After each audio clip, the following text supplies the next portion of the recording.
YouTube, Facebook, and Tumblr fans, welcome back to Versus. My name is Midnight Strike 3625, and today we're going to be talking about the video game series Assassin's Creed. More specifically, the characters from Assassin's Creed. Even more specifically yet, the Assassin's Creed protagonists. And actually, I'm going to be focusing on the 4 from the main games. That excludes Assassin's Creed Liberation, obviously, as well as the comics, which Shadowblade9209 told me about Nikolai, a guy named Nikolai, and I've never heard of him, to be honest. I looked him up, and he is from the Assassin's Creed 3 era of comics. So I know there's some stuff like Assassin's Creed Lineage, which goes on into the Renaissance era, the Assassin's Creed 2 Ezio era of things, and then there is a few things, I believe Bloodlines from Altair's. But yeah, there's different things from different era of the Assassin's Creed series. So to begin, Assassin's Creed 1 was released for the PlayStation 3 and Xbox 360 in the year of 2007, and actually, coincidentally, ironically, it was supposed to be a PlayStation 3 exclusive. PlayStation 3, or just Sony in general, usually has the most exclusive games, so this wouldn't really come as a shock to me if it was. But, you know, in all honesty, while I like the PS3 a little bit better, as I said in my PS3 versus 360 versus, I do like Assassin's Creed's controls scheme a lot better on the 360 controller. So that being said, I am glad it's multi-plat so that I can play it on my 360, and then play games like BioShock on my PS3, which I'm actually playing and getting into and loving. But anyways, Assassin's Creed, released in 2007, and, you know, it kind of reminds me, in the beginning where Altair, or Desmond, he is the main character. He is the person who they're trying to probe. The organization known as Abstergo is trying to probe his mind to try and realize where the Apple of Eden is. And by doing so, they're digging into his past locked memories to access those of Altair, some last name I can't pronounce. That's right. His name, for some reason, is the only one I can't pronounce, so everyone else's is easy. Ezio Auditore da Firenze, and then there is Kenway. Blah. Connor Kenway.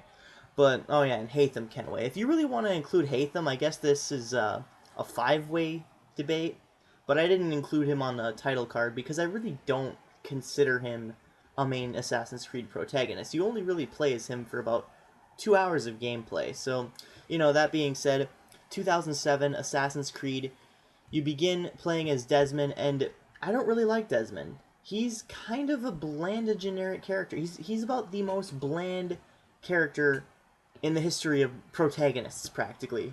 I mean, he's got, you know, the stereotypical, you know, the buzz cut, the white sweatshirt, the jeans. It's just, he looks really bland, really generic. I mean, maybe that's what they were going for to hype up the assassins, but I don't know. Desmond, he's got kind of a blank slate style personality where it's just he goes along with whatever, and he makes predictable decisions, especially in the latter half of Assassin's Creed 3. So I don't really like Desmond that much, but you know, that's just me. If you guys like Desmond, that's on you. That's cool. He actually is voiced by Nolan North, though, one of my favorite voice actors next to David Hayter, but then again, you know, I'm a Metal Gear Solid fan, so that being said, Nolan North is awesome, pretty much no matter what. He's actually the same guy who voiced Nathan Drake in the Uncharted series and Hades only in the first God of War, only.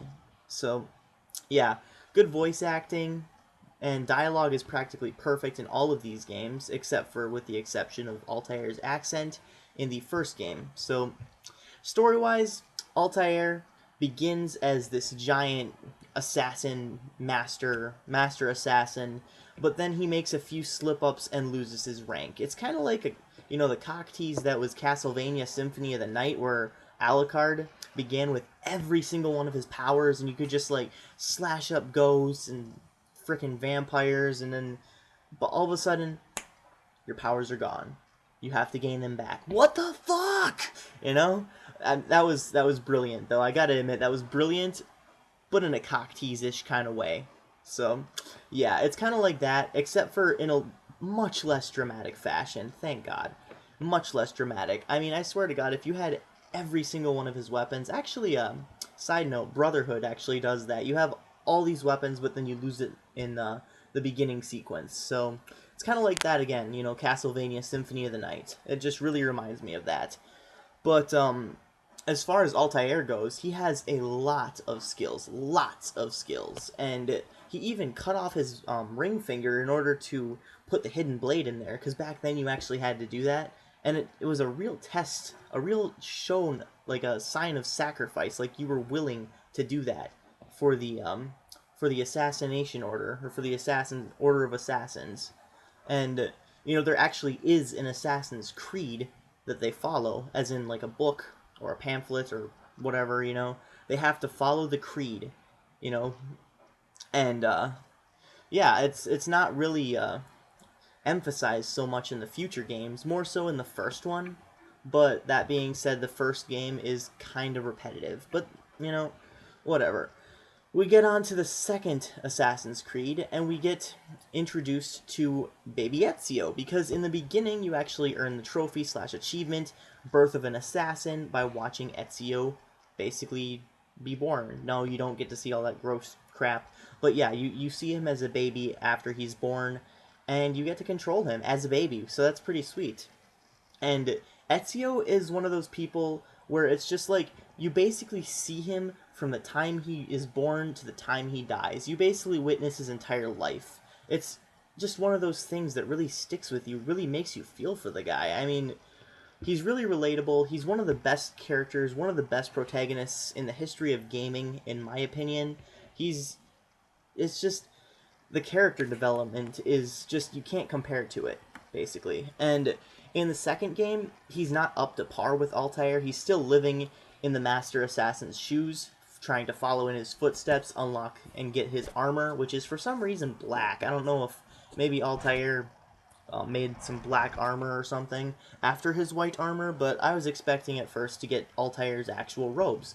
There is actually some sequences in Assassin's Creed 2 where you play as Altair, so that was pretty sweet. You get to uncover some past memories, and even that affects Desmond. So yeah, Desmond, no, don't really like him that much. Altair, he's pretty cool. I mean, he sounds like Connor. Actually, his voice acting, that's one thing that kind of pissed me off. His voice is American. Everyone else's is Persian. And then for some reason they switch it up and give him a Persian accent in Revelations. I mean, like, while that's all well and good, while that's cool, they should have done it to begin with, or at least stuck with the American accent. Otherwise, it's just like, wait, what did we miss? When did Altair suddenly get an accent? He got that in Revelations, so yeah.